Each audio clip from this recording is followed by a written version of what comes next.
Assalamualaikum warahmatullahi wabarakatuh. Para pemirsa channel Kisah Nyata Inspiratif. Definisi kesuksesan menurut setiap orang itu berbeda-beda. Ada sebagian orang yang mengaitkan kesuksesan itu dengan jumlah harta yang dimiliki. Seperti misalnya rumah mewah atau jumlah mobil supercar yang dimiliki, jumlah jam tangan mewah yang dipakai sehingga sampai seharga 7 miliar. Bahkan sampai pada kaos yang dikenakan. Banyak orang mengira bahwa jika kaosnya itu seharga 300 juta misalnya, maka dia pantas disebut orang kaya raya. Atau istilah yang sedang beken sekarang itu adalah crazy rich, ya, atau sultan. Hari ini para pemirsa, saya akan mengajak Anda semua untuk melihat definisi kesuksesan itu dari sudut pandang yang berbeda. Yaitu dari sudut pandang kegigihan perjuangan seorang pedagang kecil, yaitu pedagang gorengan, yang justru mampu mengantarkan pada keberhasilan. Keberhasilan apa? Yaitu membimbing semua putra-putri mereka beserta cucu mereka untuk menghadiahkan mahkota cahaya kepada beliau ini dan juga kepada istri beliau. Para pemirsa, bagaimana kisah selengkapnya? Mari kita ikuti tayangan berikut. Mau masuk kelas 1 SD, sudah mengantongi 3 juz. 3 juz insya Allah. Okay. Yang nomor 2, umur 4 tahun 4 sudah tahun. mulai juz amma itu Kurang sedikit 1 juz. ya, berarti juz 30 kurang 30 sedikit kurang ya, sedikit. hampir 1 juz Ya, usia usia 4 tahun. 4 tahun. Aura sekarang sudah bisa menghafal berapa juz?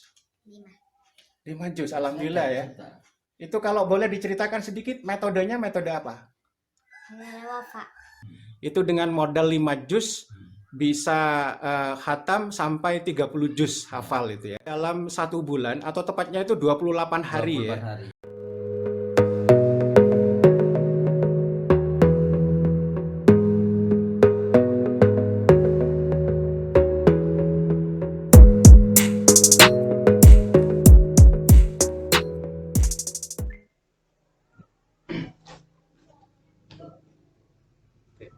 Assalamualaikum warahmatullahi wabarakatuh.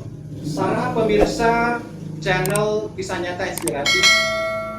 Hari ini tepatnya pada tanggal 7 Ramadan 1443 Hijriah. Saya sudah bersama seseorang yang menurut saya luar biasa sekali.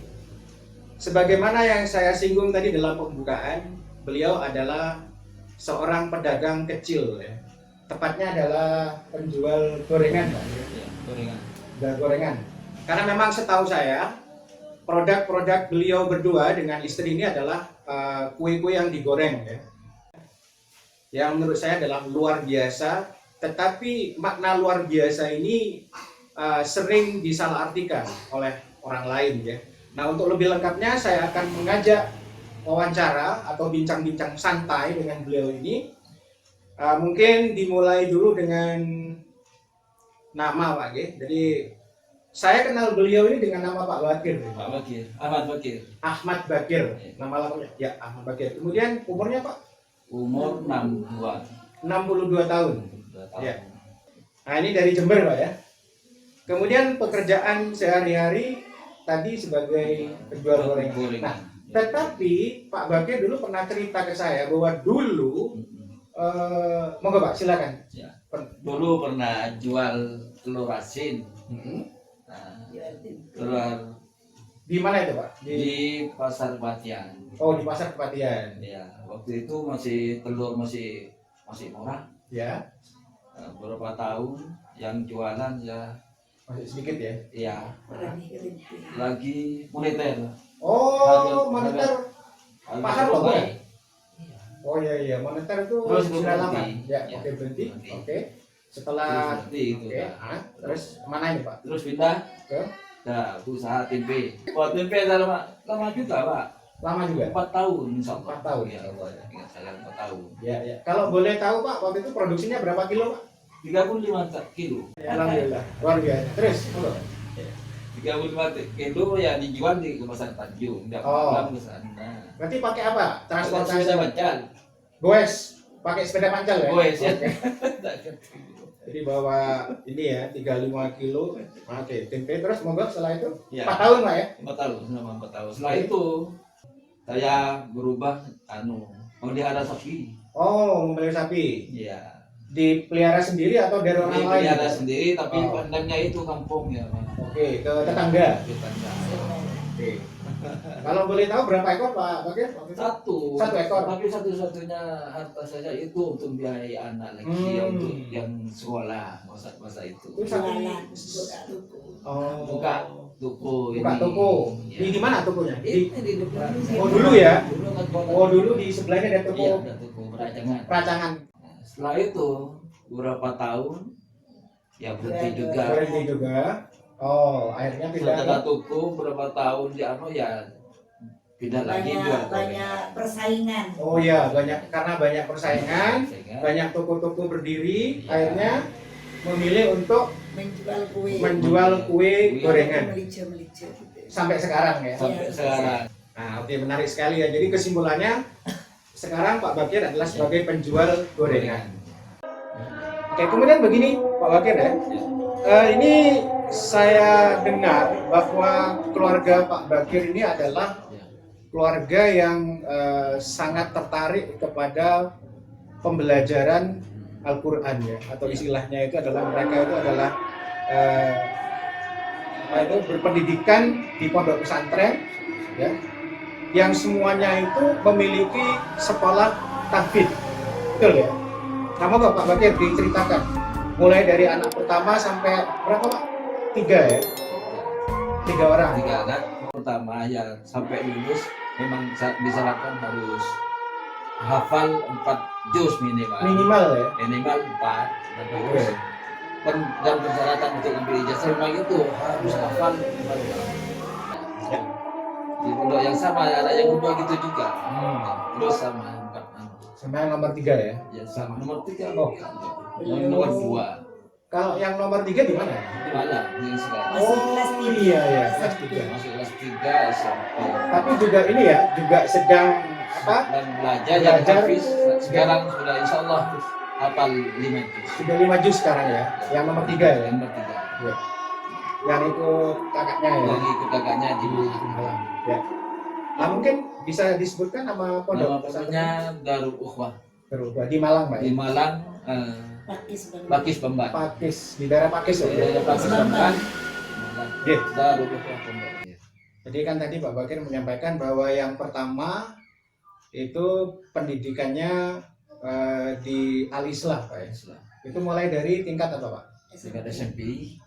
Mulai dari tingkat SMP sampai lulus SMA. SMA itu Al-Islah ya. Ya, Islam. Oke, kemudian yang nomor 2 juga begitu. Sama. Sampai Yang nomor perguruan 2 sampai tinggi. perguruan tinggi. Oh, yang nomor 2 berarti dari SMP SMP, SMA. sampai lulus perguruan tinggi di pondok yang sama yaitu Al-Islah. Dan di sana syarat kelulusan itu bagaimana Pak Bakir? Syarat kelulusan harus hafal Al-Quran 4 juz. minimal 4 juz. Minimal 4 juz. Itu untuk tingkat yang mana? Tingkat SMA. Tingkat SMA. Oh, tingkat aliyah gitu ya. Ya, aliyah. Itu harus 4 juz. Berarti bisa dikatakan kalau sudah meneruskan kuliah ya lebih mestinya ya, Lebih, bukan ya. hanya 4 juz ya. Baik. Nah, sedangkan anak yang nomor 3 Pak Bakir, Anak yang umur 3 mulai dari SD. dari SD, Dari SD sudah sudah hafal 2 juz dari SD ya. dari SD. Kalau Lulus boleh SD, disebutkan SD-nya, SD SD Al-Irsyad Al-Irsyad Iya. ya. Oke, itu sudah hafal 2 juz sudah ya. hafal 2 juz. Oke.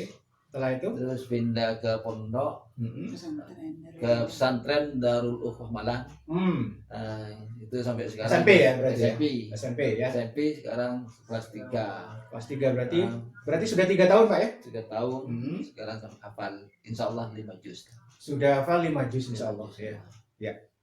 Ya, jadi bisa disimpulkan bahwa putra-putri Pak Bakir ini memang pendidikannya itu berfokus di ini ya, apa, tahfidz ya, tahfidzul Al-Quran. Ya. Cucunya. Kemudian cucunya Pak Bakir.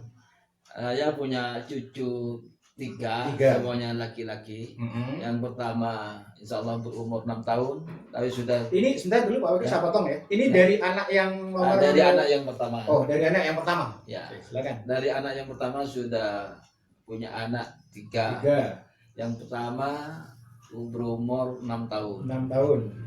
dan hafalannya sudah hafal Insya Allah insya Allah 3 juz. Sudah 3 juz ya. Ya. Berarti baru masuk kelas 1. Baru masuk mau Masuk kelas 1 mau SD, masuk SD sudah mengantongi 3 juz. Tiga juz insya Allah. Oke.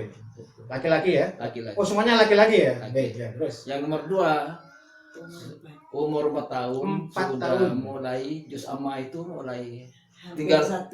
hampir Kurang sedikit. kurang sedikit 1 juz. Ya, berarti juz 30 kurang 30 sedikit kurang ya, sedikit. hampir 1 juz usia Usia 4 tahun. 4 tahun.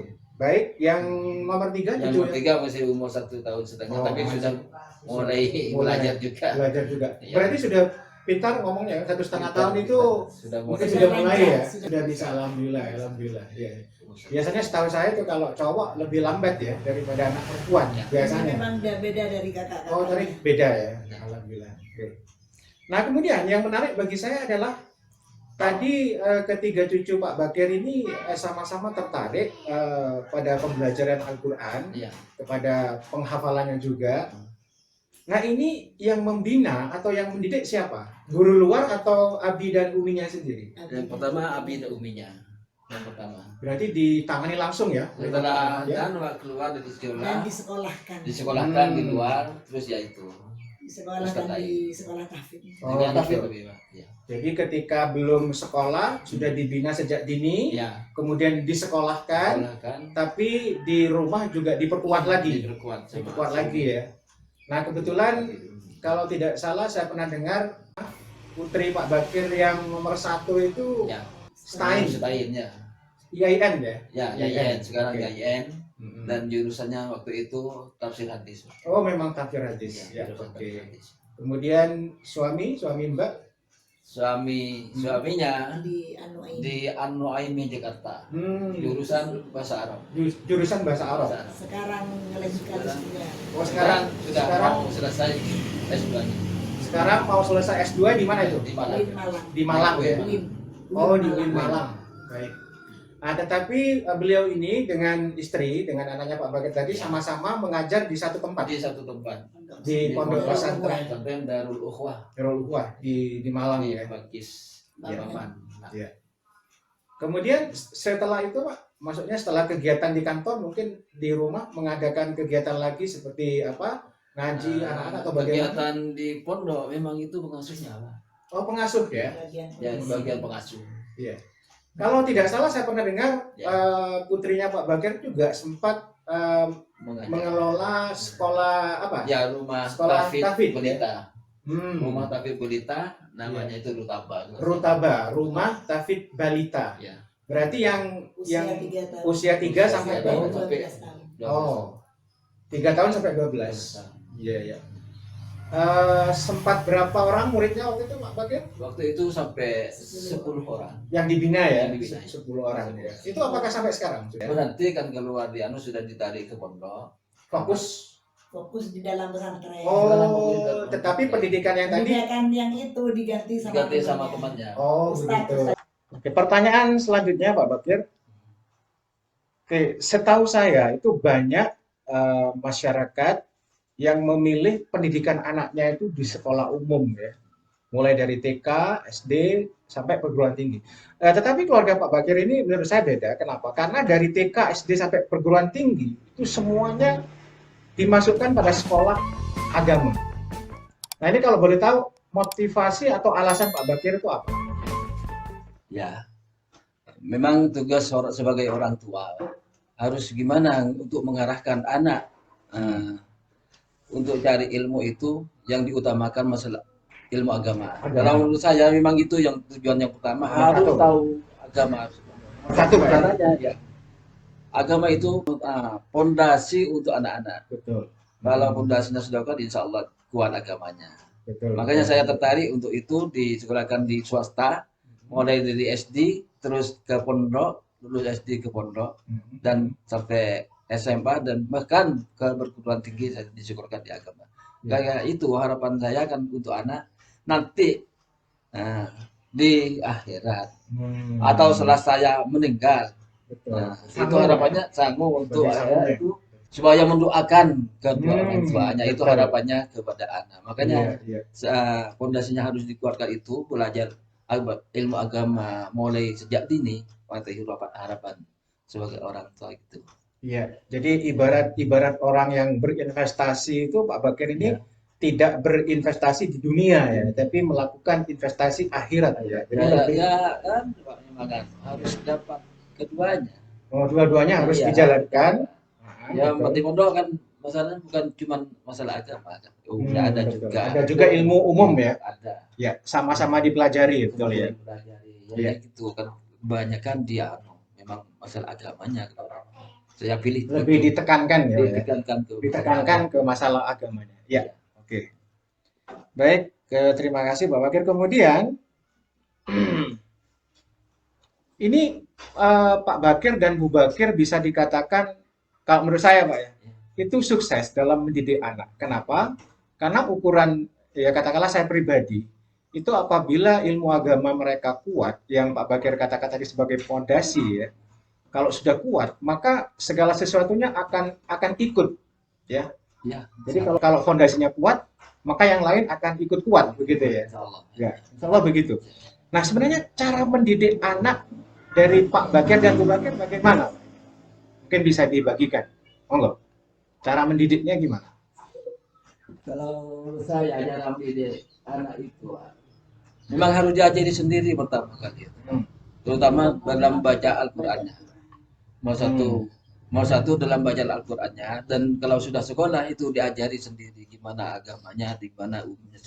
Berarti pada usia dini, Iya, anak atau mungkin cucu ya, iya. itu harus dipegang sendiri ya. Dan sendiri. Betul. Kalau tidak kuat, boleh diserahkan di mana, taruh Betul. mana. Oh, jadi kalau merasa tidak mampu, Iya.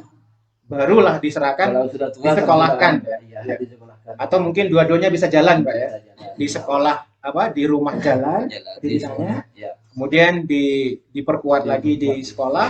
Nah, tetapi di rumah tetap ya, pembinaan dan tetap. pendidikannya tetap. Ya. Ya, terutama baca Al-Qur'annya itu. Saya ngajak anak yang pertama itu baru umur 4,5 tahun. 4,5 tahun 4,5 tahun sudah pintar baca Al-Qur'an. sudah pinter ya. Ini yang mengajari berarti Pak Bakir sendiri ya? Saya sendiri dan disekolahkan di juga, Pak. Oh iya, Dijadikan iya, di iya. mana Masih untuk kecil, belajar, masih kecil. diajarin sendiri. Berarti apa? Semacam PAUD gitu ya? Kalau Diajarin di rumah. oh Dia gitu. aja sendiri. Awalnya ya. Iya. Oke, oke. Baru umur 5 tahun 5 tahun sekolahkan di- di Ya. Di Ya, Ya, tempat itu ngaji. kalau menurut saya luar biasa karena 4,5 tahun tuh 4,5 biasanya kan anak-anak kan masih Iya, apa masih itu, tapi sudah bisa baca bisa Al-Qur'an. baca. Ya. Oke, baik. Nah, kalau boleh tahu perkembangan cucu Pak Bakir sekarang bagaimana, Pak? Kan tadi kan disebutkan ada 3, Pak ya? Ini ada 3. Oke. Yang ya, monggo? yang pertama ini yang Pak, memang agak orangnya kan anaknya. gimana pikirannya ya, Jangan benar. sadium itu, Pak. Oh ya, Nggak bisa aktif diam, gitu ya. Pak. Tapi apa ini Kok bisa, kok nyambung diajari Oh. itu sampai hafal. namanya ternyata tidak pengaruh ya pada tetap bisa menghafal. Sampai dulu nggak Oh main-main iya apa. iya iya betul betul betul. betul. Ya, maka saya heran juga. Yang 6 tahun itu ya? Yang Yang usia 6 tahun itu ya. Oh, di satu sisi punya apa istilahnya ya? Kelebihan mungkin.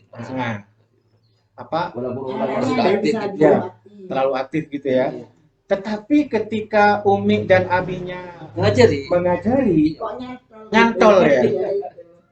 kalau boleh tahu kira-kira berapa juz sudah Pak cucu yang pertama ini? Kalau 3 juz ya. Sudah 3 juz. Ya, saya kira luar biasa itu yang usia 6 tahun, Pak ya.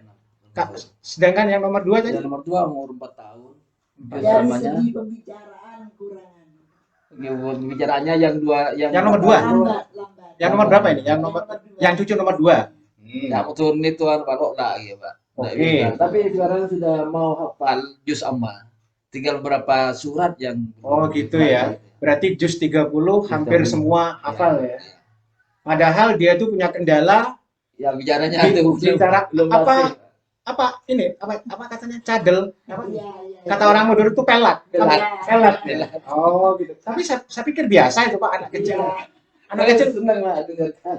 iya, jadi bacaannya belum sempurna gitu ya. Ya tapi karena memang anak kecil begitu kan, cadel. Benar, benar, benar. Berarti sudah hampir 1 juz. Sedangkan yang nomor 3, cucu yang 3 baru berumur Satu setengah. 1 tahun setengah ya. Mungkin baru belajar abad. Ya, Iya. oh itu udah Hitung 1 sampai 10 udah bisa. itunya bisa. Kemudian saya dengar Pak Bakir ini bukan hanya putra-putri dan cucunya yang dididik di sekolah khusus tahfidz itu, bukan hanya putra-putri dan cucunya, tapi juga ponaan-ponaan saya dengar juga ada yang sukses. Kalau tidak salah ceritanya luar biasa, dalam waktu 1 bulan itu dengan modal 5 juz bisa khatam sampai 30 juz hafal itu ya. Hafal. Ya, itu apa namanya kalau tidak salah Mas Fikri ya. Ya, Fikri. Fikri ya. Nah ini pemirsa, kapan-kapan saya akan membahas secara khusus tentang Mas Fikri ini, bagaimana kiat-kiat Mas Fikri dalam belajar menghafal Al-Quran sehingga mampu dalam 1 bulan, atau tepatnya itu 28 hari 28 ya. hari. 28 hari itu berangkat dari 5 atau mungkin 7 juz ya. Itu ternyata bisa hatam 30 juz. Dan juga saya dengar Pak Bakir ya, bahwa keponakan Pak Bakir yang lain ini juga ada yang menguasai berapa juz ini. Kamu kan apa, ponaan ya? Iya, Benar. ponaan. Ponaannya Pak Bakir ya. Iya. Namanya siapa? Aura. Aura. Azim. Saya tanya langsung ya Pak Ya, Bakir ya, ya. Aura sekarang sudah bisa menghafal berapa juz? 5. 5 juz, alhamdulillah ya. Itu kalau boleh diceritakan sedikit metodenya, metode apa? Wafa. Oh gitu ya. Apa itu? Setahu saya tuh kayak ada kuis-kuis gitu, apa juga gitu ya? Oh gak ada ya. Itu yang membina, yang mengajari siapa? Nurul Hafid. Oh, Umi juga ikut? Iya. Iya. Ikut juga. Dulu almarhum Bapak ya. Almarhum Bapak, Pak Rohmat juga mengajari langsung ya dulu ya. Iya. Alhamdulillah. Berarti semasa hidup beliau mencurahkan hidupnya untuk mendidik anaknya menjadi seorang hafidhoh ya. Oke, kita doakan semoga kalau sekarang 5 juz ya, mungkin 1 tahun 2 tahun ke depan bisa selesai 30? Insyaallah. Insya Allah. Amin, amin. Baik, ini selanjutnya Pak Bakir. Wah ini penting sekali saya kira ini. Saya mengenal Pak Bakir sudah lama ya. Iya. Ada sekitar 3 tahun Pak ya, mungkin ya. Sudah sekitar 3 tahunan begitu. Nah, menurut saya pribadi Pak Bakir ya, dan Bu Bakir ini adalah orang yang super sabar menurut saya ya. Jadi ilmu sabar dan ikhlasnya itu tinggi sekali. Nah, tolong Pak di-share atau dibagikan kepada kami, kepada saya, kepada para pemirsa, bagaimana sebenarnya menerapkan ilmu sabar dan ikhlas itu dalam kehidupan kita Pak sehari-hari. Monggo. Emang agak mudah juga jawabnya itu. Iya. Masalah. Memang berat Pak ya. Jadi ilmu sabar itu berat ya. Iya. Kalau dicontohkan gimana kalau sabar gimana? Nah, karena hati sendiri. Untuk diungkapkan itu sepertinya gimana tuh Pak, kan sabar? Ya. Gini Pak Bakir, saya kan masih ingat ya, kalau tidak salah seminggu yang lalu Pak Bakir pernah cerita ke saya tentang hubungan antara pekerjaan kita sekarang itu dengan kesabaran, ya.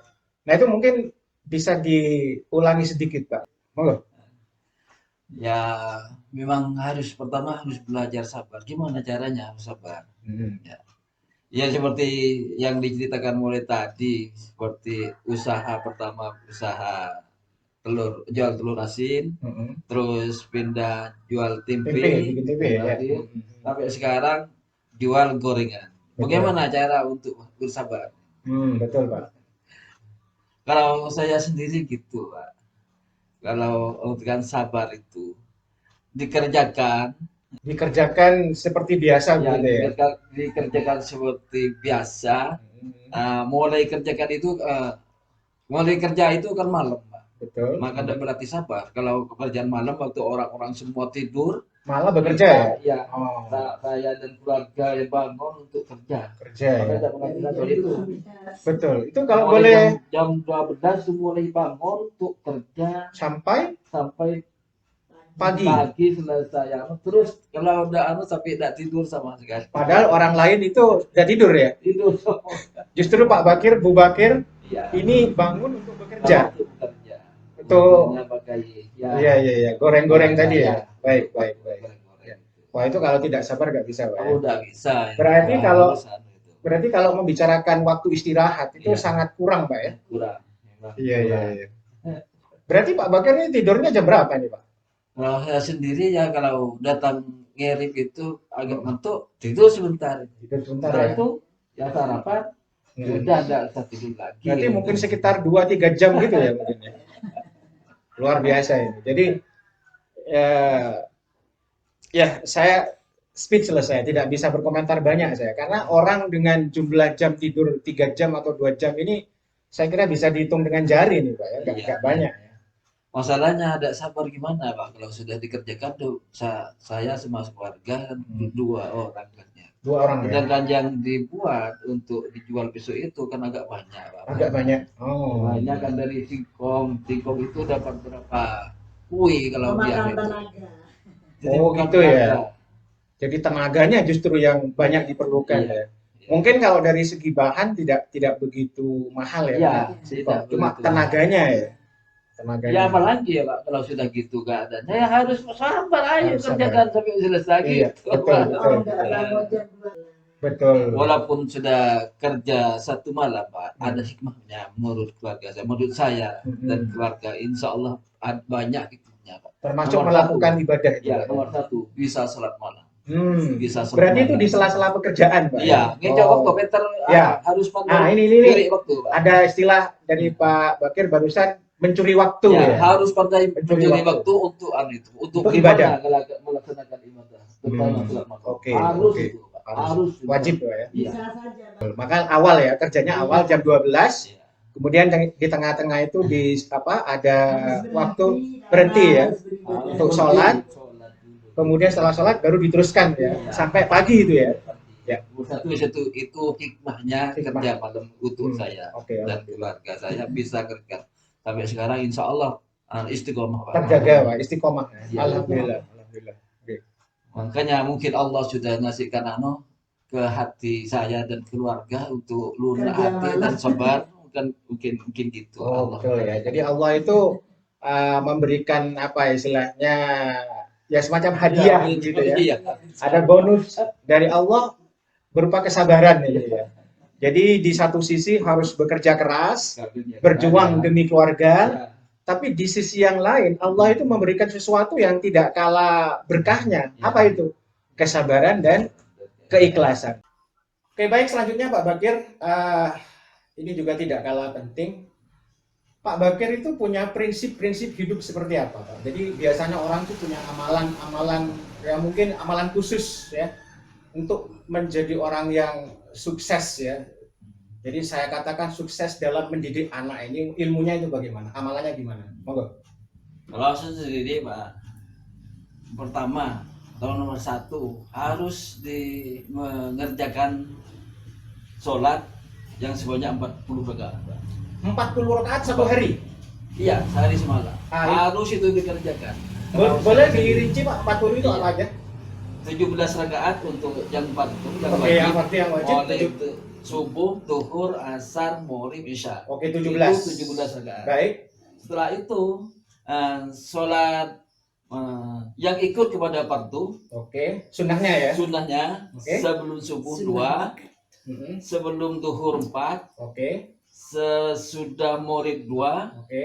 sesudah isya 2. Jadi Empat. semua 12. Berarti 12 tambah Tambah 17. 17. Baik. Jadi 29. Betul. Sisanya Sisanya sholat malam sholat malam. 11 rakaat. Berarti tahajud ya. Tahajud ya itu. Ya. Betul. Ya yang 8 rakaat itu tahajudnya, yang 3 itu Witir, witir. Ya jadi Total 11 rakaat. 11 rakaat. 40. Total dengan 29 rakaat ya sih. 40. 40 itu tidak boleh bolong, Pak ya? Tidak. Insya Allah tidak. Jadi Pak Bakir Kalau saya sendiri insya Allah tidak. sudah istiqomah, Pak ya? Iya. Ya termasuk Bu Bakir mungkin Iya. ya. Alhamdulillah ini suami istri kompak. Nah, insya Allah. Biasanya istrinya yang melakukan, suaminya enggak, atau suaminya yang istiqomah, istrinya enggak. Ini dua-duanya istiqomah ini. Kalau iya. amalan-amalan Pak saya tidak Tidak punya ya. saya yang banyak saya apalagi tahu hadisnya itu disuruh banyak baca apa Al-Quran pertama Al-Quran. Al-Quran itu sebagai penguat dari jiwa. Nah, saya pernah mendengar cerita, Pak ya, bahwa Pak Bakir itu punya kebiasaan baca Al-Quran tiap hari. Itu khatam hanya 3 hari ya? Kalau puasa ya Pak, karena nggak kerja. Jadi 3 hari khatam ya? Iya. Insya Allah. Berarti Kalau di luar bulan puasa 1 minggu. oh 1 minggu. Oh baik. Jadi kalau di luar bulan Ramadan untuk khatam 1 Al-Quran itu butuh Sekitar 1 minggu. Tapi karena ini bulan puasa, Ya, insya Allah sudah. berarti Ya, pekerjaan gorengan itu untuk sementara istirahat ya? Libur ya. Maka fokus dari di situ Pak. fokus ke baca Al-Quran. Iya. Iya. Ini luar biasa. 3 hari khatam. Berarti selama bulan Ramadan itu 10 kali khatam. Iya, Jadi artinya istiqomahnya itu bukan hanya tahun ini, tapi Iya. di tahun-tahun sebelumnya harus juga harus ada peningkatan. Betul. Kalau saya sendiri. bahkan harus ada peningkatan ya. Iya. Karena amalan-amalan juga saya tidak. Nggak punya ya? ada. Ya. Ya Banyak itu membaca baca Al-Quran. Al-Quran. Katanya Ustaz saya jangan terlewatkan tiap hari harus baca Al-Quran walaupun ngalim. Artinya ngalim Ngalim. 5 menit. Oh. Harus itu wajib sepertinya Wajib, gitu. ya. Istiqomah. Yang penting Harus yang istiqomah. itu. Harus. Meskipun sedikit tapi Istiqomah. berlanjut ya istiqomah. Betul. Ya artinya itu Pak, ngalim Pak. Ya ngalim ya. Istilahnya Iya, ngalim. betul. Ngaji 5 menit. Oh iya, ngaji 5 menit. Ya itu. Dan malam jangan terlewatkan harus sholat malam. Tahajud Malam jangan terlewatkan. Harus terlewatkan. sholat malam. Harus ya. Ya harus. Meskipun 1 salam. Oh iya betul. Jadi ya kita tahu bahwa hukumnya sunnah, tetapi bagi Pak Bakir dan Bu Bakir itu dijadikan wajib ya. Artinya, ya. Waduh, ini luar biasa ini, luar biasa ya. Ya. Baiklah, ini yang terakhir Pak Bakir ya. Ya.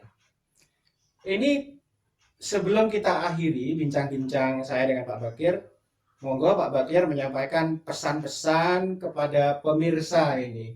Apa yang bisa ya katakanlah dikontribusikan dalam bentuk kalimat ya. Monggo Pak Bakir.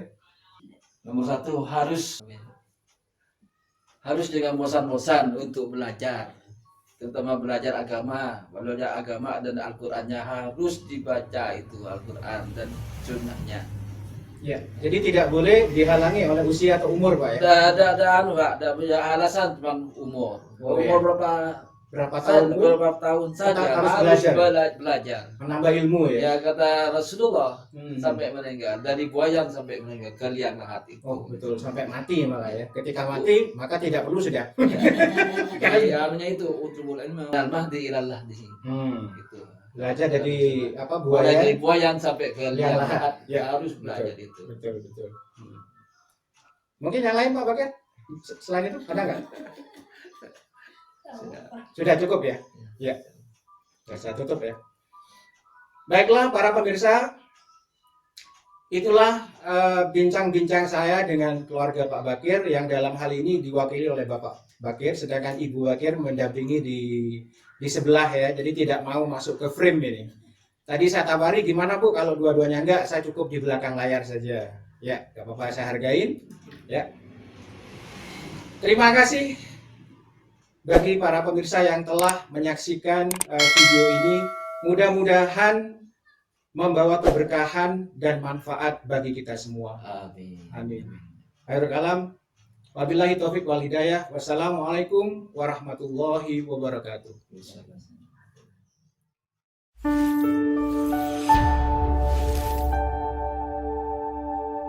Allah berjanji dalam Al-Quran.